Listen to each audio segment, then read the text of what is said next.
March 2011 became a nightmare for the Caldwell family as from children to mother and father, everyone was killed brutally at their own home. The cause, a haunted house that they had unknowingly moved into. The Caldwell family had long been respected in Hollow Creek. Alistair Caldwell, the father, was a man of strong character. He had built his wealth from the ground up, starting with nothing but hard work and determination. At 72 years old, Alistair was now gone, leaving behind not just a legacy, but also a family divided by greed and resentment. Griffin Caldwell, the middle son, had always been the one to stay close to his father. At 38 years old, Griffin was a gentle soul, known for his kindness and compassion. He had spent the last few years of Alistair's life caring for him, managing his medications, and ensuring he was comfortable in his final days.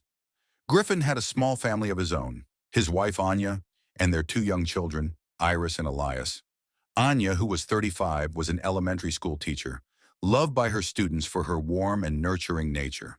She had a degree in early childhood education and had always been passionate about helping young minds grow. Her life with Griffin seemed perfect, at least on the outside. Landon Caldwell, the eldest son, was 42 and had always been ambitious, almost to a fault. He had moved away from Hollow Creek years ago, chasing bigger dreams in the city. Landon was known for his ruthless business tactics, always focused on gaining more power and wealth. He rarely visited his father during his final years, too busy with his ventures to care for the man who had raised him. Serafina Caldwell, the youngest of the three at 32, was the free-spirited artist of the family. She had always been close to Griffin, but Landon's influence on her had grown stronger over the years. Serafina was drawn to the promise of a life filled with luxury and ease, something Landon assured her they could achieve if they worked together. When Alistair passed away, his will revealed that a significant portion of his estate, including the Grand Caldwell ancestral home, was left to Griffin.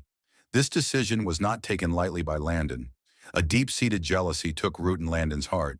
He believed he deserved more, simply because he was the eldest. To Landon, it was an insult that Griffin, the soft one, had been given the family home and the larger share of the inheritance. Landon decided to challenge the will in court, claiming that Griffin had manipulated their father in his final days. The bitterness between the brothers began to fester. What had started as a simple disagreement quickly spiraled into a full-blown legal battle. Serafina, torn between her brothers, initially tried to stay out of it, but Landon's persistent manipulation gradually pulled her into his side. The court case dragged on for months, with each hearing driving a deeper wedge between the siblings. Tensions ran high as the court finally ruled in favor of Griffin. The judge declared the will to be valid, and Griffin's inheritance remained intact. But the victory felt hollow to Griffin. The legal battle had drained him emotionally, and the once close bond with his siblings was now shattered beyond repair. Landon's resentment turned into a cold, calculated hatred. He could not stand the thought of Griffin living comfortably in the family home while he had to struggle for every penny. He began to distance himself from Griffin even more, refusing to speak to him or attend any family gatherings. But in the back of his mind, a dark plan was beginning to take shape. Landon knew that if he couldn't get the house legally, he would have to find another way. Serafina, always the follower, started spending more time with Landon. She was easily swayed by his promises of wealth and success. He convinced her that Griffin didn't deserve the estate, that it was unfair for him to have so much when they had so little. Together, they began to concoct a plan that would change the course of their family's history forever. The plan was simple but sinister. They would drive Griffin and his family out of the house by any means necessary. They would make it seem like the house was haunted, that it was cursed. They would use fear as their weapon, pushing Griffin to the brink of madness. And when the time was right, they would strike, taking back what they believed was rightfully theirs. The seeds of this plot were sown in whispered conversations, late-night phone calls, and secret meetings. Landon's ambition and Serafina's desperation fueled their determination. They would stop at nothing to get what they wanted, even if it meant destroying their own brother. For now, the Caldwell house stood quiet, unaware of the storm that was brewing. The old walls had seen generations of Caldwells come and go, but nothing could have prepared them for the darkness that was about to descend. As Griffin moved his family into the ancestral home, He believed they were starting a new chapter, a chance to build a life filled with love and happiness. But little did he know, the shadows of his past were already closing in. The rift between the Caldwell siblings was no longer just a matter of inheritance. It had become a battle of wills, a deadly game where only one could emerge victorious. And as Landon and Serafina plotted in the shadows, the true horror of their intentions began to take shape. What started as a simple grudge was slowly morphing into something far more dangerous, a plan that would end in bloodshed. The Caldwell family, once whole and strong, was now fractured and vulnerable. And as Griffin tried to find peace in his new home, he was unaware of the evil lurking just beneath the surface. The stage was set for a tragedy that would shake Hollow Creek to its core. The story was only just beginning, and the worst was yet to come. After the bitter court battle, Griffin Caldwell moved his family into the Grand Caldwell ancestral home, a place that had stood in Hollow Creek for generations. The house was large and old, with tall windows that seemed to watch the world outside. It was built of dark stone, with a steep roof and chimneys that reached into the sky. The kind of house that looked almost alive, especially when the wind blew through the trees around it, making the branches scrape against the windows. Griffin's wife Anya was 35 years old and had always been a strong and steady presence in his life. She had a gentle smile and a calming voice, the kind that made children feel safe. Anya had a degree in early childhood education and had worked as a teacher for nearly a decade. She loved her job and was passionate about helping kids grow and learn. Moving into the Caldwell house felt like the start of a new chapter, a place where their children, Iris and Elias, could play and grow. But as the days passed, Anya began to feel uneasy. Something wasn't right.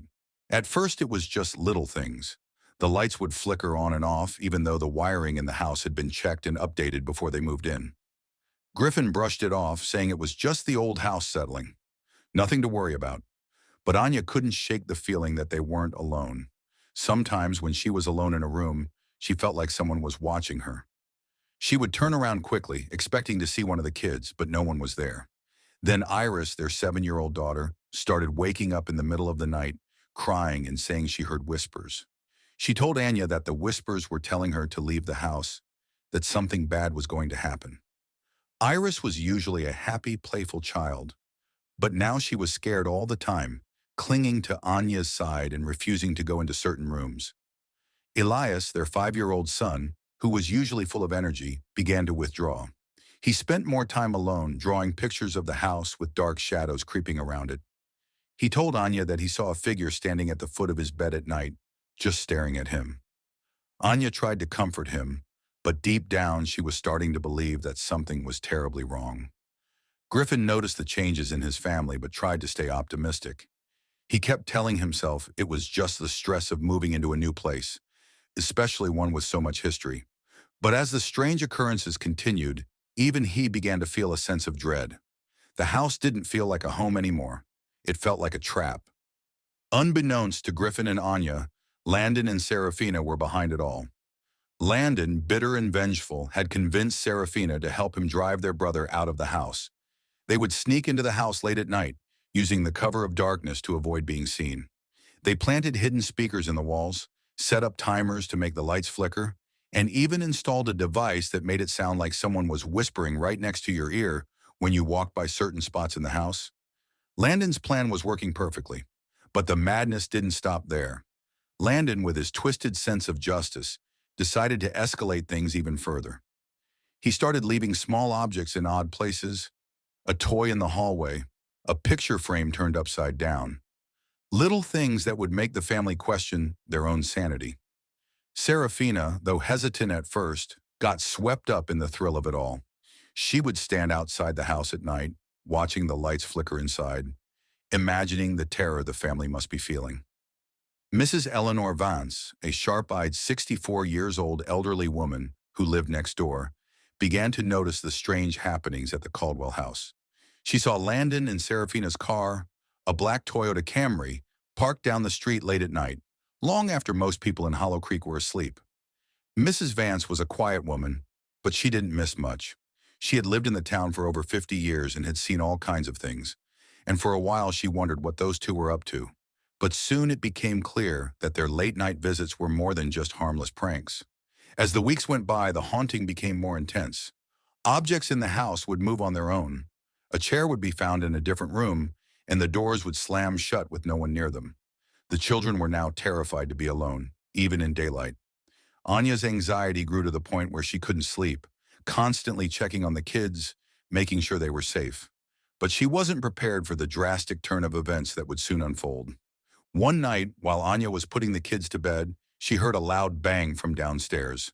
She rushed down, her heart pounding in her chest, only to find the living room in disarray. Furniture was overturned, picture frames were shattered on the floor, and a cold breeze blew through the room, though all the windows were closed. Anya's fear turned into sheer terror. She knew that something was very, very wrong. She began to fear what might happen next. Griffin, who had been in the garage, came running in, stunned by what he saw. He could see the fear in Anya's eyes. For the first time, he couldn't find the words to comfort her. He realized that whatever was happening wasn't just in their heads. It was real, and it was getting worse. The madness that Landon and Serafina had unleashed was consuming the Caldwell family. What had started as a cruel prank had turned into a full-blown nightmare. And the worst part was, they had no idea who was behind it. They were fighting an invisible enemy, one that seemed to be growing stronger with each passing day. But soon they would discover that the true horror wasn't just the haunting, it was the evil that lurked within their own bloodline. The Caldwell family was on the brink of collapse, teetering on the edge of sanity. And as the nights grew darker and the whispers grew louder, the line between reality and madness began to blur. But no one was prepared for what would come next, a series of events so terrifying that they would change the family's fate forever. The Caldwell house, once a symbol of strength and unity, had become a place of fear and despair. And as the terror continued to escalate, the true nature of the haunting would reveal itself in the most chilling way possible. But even in their darkest moments, Griffin and Anya couldn't begin to imagine the final, deadly turn their story was about to take. As days turned into weeks, the Caldwell house became a place of fear and confusion. What had once been a home filled with laughter and love was now a prison, haunted by unseen forces that seemed to grow stronger each day. Griffin, who had always been the pillar of strength for his family, was beginning to crack under the pressure. But soon it became clear that the true battle was not just against the house, but against his own mind. The strange occurrences only escalated. The whispers that Iris had first heard at night now seemed to follow her during the day, echoing through the hallways of the house, filling the air with an eerie presence. Iris, once a bright and cheerful child, became pale and withdrawn. She spent most of her time clutching a small stuffed bear, her only source of comfort in the increasingly terrifying house. She told Anya that the shadows were getting closer, that they whispered her name and told her things she didn't understand. The innocence of childhood was being ripped away by the darkness that had taken over their home. Elias, too, was deeply affected. He no longer slept through the night, waking up screaming about the dark man who stood in his room, watching him with glowing eyes. The pictures he drew were no longer the simple, happy scenes of family and sunshine. Now they were filled with black scribbles and twisted shapes, the house looming in the background like a monster. Anya tried to reassure him, telling him it was just bad dreams. But deep down, she was starting to believe that the dreams were more than just nightmares. Anya's own mental state was deteriorating rapidly.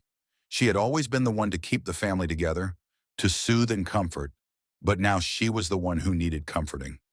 She began to see things out of the corner of her eye, shadows that moved when they shouldn't, faces in the mirrors that disappeared when she looked directly at them. Her once peaceful sleep was now filled with vivid nightmares, dreams of being chased through the house by a figure she couldn't see, but could feel, always just behind her. As her anxiety grew, Anya started to isolate herself from Griffin. She didn't want to admit how scared she was. She didn't want to add to his burden, especially now that he was struggling too. But the distance between them only made things worse. She felt alone, trapped in a house that seemed to be feeding off her fear. She wasn't prepared for the drastic turn of events that would soon unfold. Griffin, once a skeptic, was now fully convinced that something was wrong with the house. He started to notice the strange occurrences too. Objects moving on their own, doors slamming shut with no one around. He could feel the tension building within the walls, like the house was alive and angry. Griffin tried to stay strong, but he wasn't prepared for what happened next. One evening, after the children had gone to bed, Griffin was sitting alone in the living room. The house was quiet, too quiet. The kind of silence that makes your skin crawl. Suddenly, the lights began to flicker, casting eerie shadows across the walls. The temperature in the room dropped suddenly, causing a shiver to run down Griffin's spine. He could feel something in the room with him, something dark and oppressive. He stood up, trying to shake off the feeling, but as he turned to leave, he saw something that made his blood run cold. In the reflection of the large window, Griffin saw a figure standing behind him, a dark silhouette just standing there, watching him. He spun around, heart pounding, but there was no one there. The room was empty, but the sense of being watched remained. That night, Griffin didn't sleep at all. As the days passed, Griffin's paranoia grew.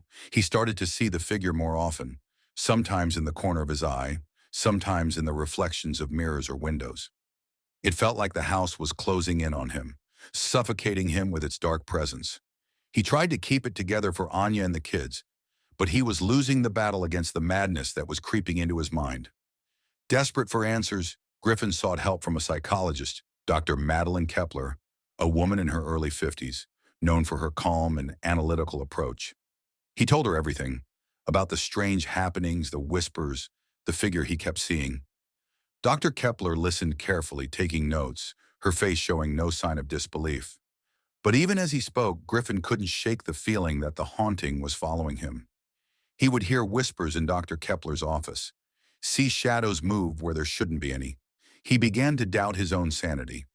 Dr. Kepler suggested that the stress of losing his father and the recent move could be causing these experiences.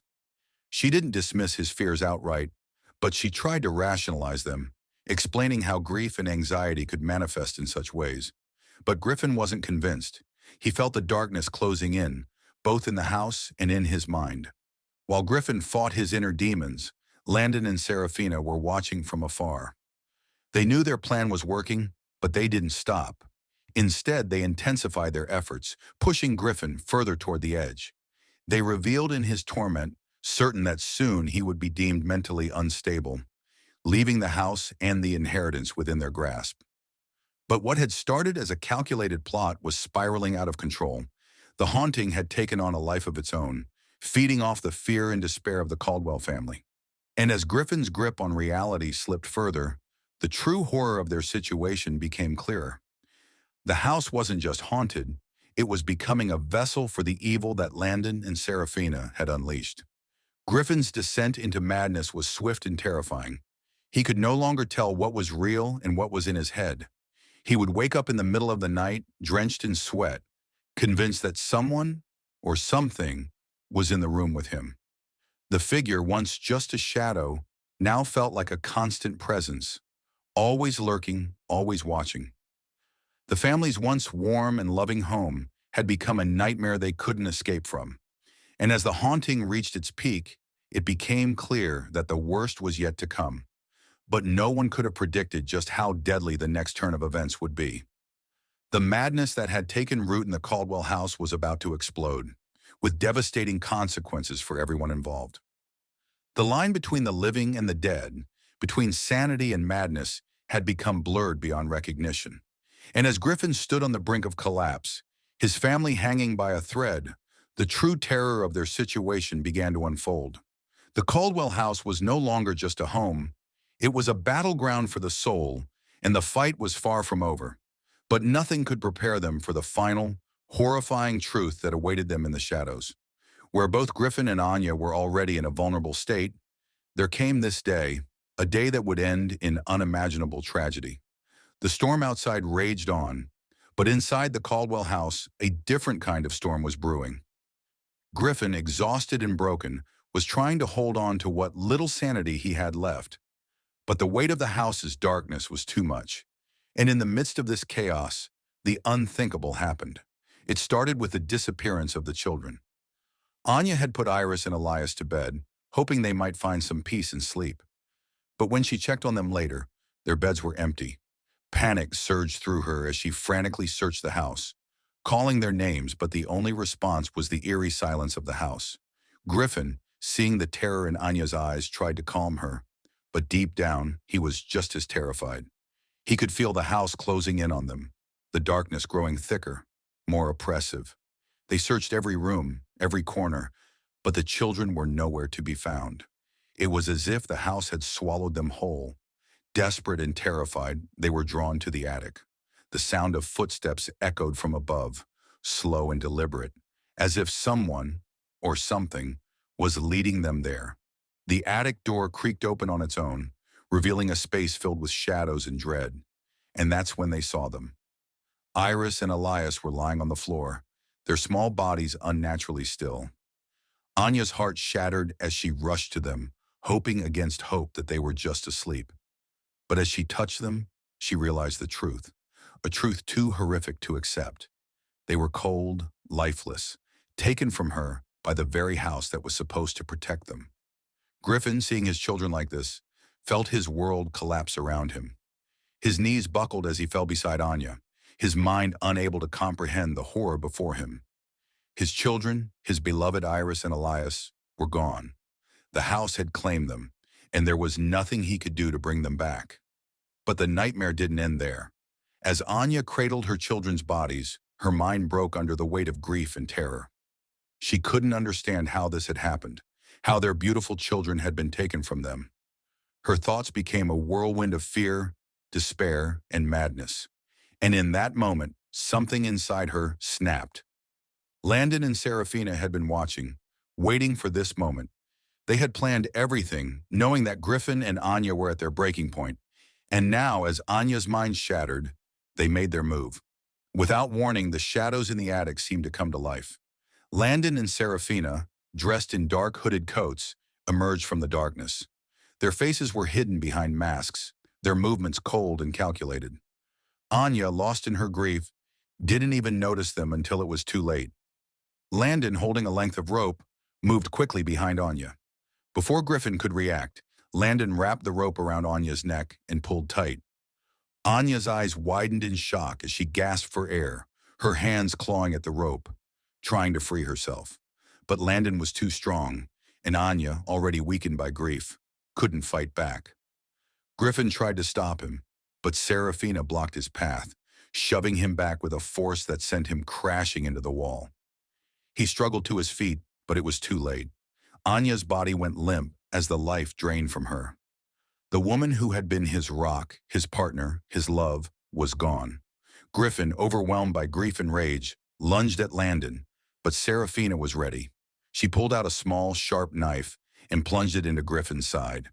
The pain was blinding, but Griffin didn't stop. He grabbed at Landon, trying to choke the life out of him, but the knife had done its damage. Griffin's strength was fading, his vision growing dark. Serafina pulled the knife out and stabbed him again, this time in the chest. Griffin's grip loosened as he stumbled back, blood pouring from the wounds. He looked at his brother and sister, the people who had once been his family, and saw nothing but cold, empty eyes staring back at him. As Griffin fell to the floor, his world fading into darkness, he realized the horrifying truth. The house hadn't taken his family. Landon and Serafina had. They had orchestrated everything, driving him and Anya to the brink of madness, and then taking their lives in cold blood. And as Griffin's life slipped away, the last thing he saw was the faces of his children, cold and still, their lives cut short by the people they should have been able to trust. The Caldwell house was now a tomb, a place where love and life had been destroyed by greed and hatred. Landon and Serafina left the house as silently as they had entered, confident that their plan had worked perfectly. They had killed Griffin, Anya, and the children, making it look like a murder-suicide, and now they would have everything they had wanted. But what they didn't realize was that the truth has a way of coming to light, even in the darkest of places. The Caldwell house would not keep their secret forever, and the night of terrors that had ended in bloodshed was only the beginning of the unraveling that was about to come. In the days that followed the tragic night at the Caldwell house, The quiet town of Hollow Creek was plunged into shock and mourning. The once lively home was now a crime scene, its walls bearing silent witness to the horrors that had unfolded. The local police, led by Detective Evelyn Hayes, quickly arrived to investigate what seemed to be a straightforward case of murder-suicide. Detective Evelyn Hayes was a seasoned investigator, a woman of 48 who had spent over 2 decades on the force. She had seen her fair share of tragedies, from domestic disputes gone horribly wrong to cold-blooded murders that defied explanation. Her sharp mind and relentless pursuit of the truth had earned her a reputation as one of the best detectives in the region. But despite her experience, something about the Caldwell case unsettled her in a way that few cases ever had. The first sign that something was off came from Mrs. Eleanor Vance, the elderly neighbor who had witnessed Landon and Serafina entering the Caldwell house on that stormy night. Mrs. Vance, still shaken by what she had seen, hesitated to come forward at first. She was an old woman, and the events of that night seemed too terrible to be true. But the more she thought about it, the more she realized that she couldn't stay silent. She finally mustered the courage to visit the police station. With trembling hands, she told Detective Hayes what she had seen, describing how Landon and Serafina had entered the house late at night and how something had seemed terribly wrong. But she wasn't prepared for the chilling details that would emerge as the investigation deepened. Detective Hayes was no stranger to difficult cases, but something about this one felt different. There were too many unanswered questions. Why would Griffin, a man with no history of violence, suddenly murder his entire family? And why were there no signs of a struggle? The pieces didn't add up.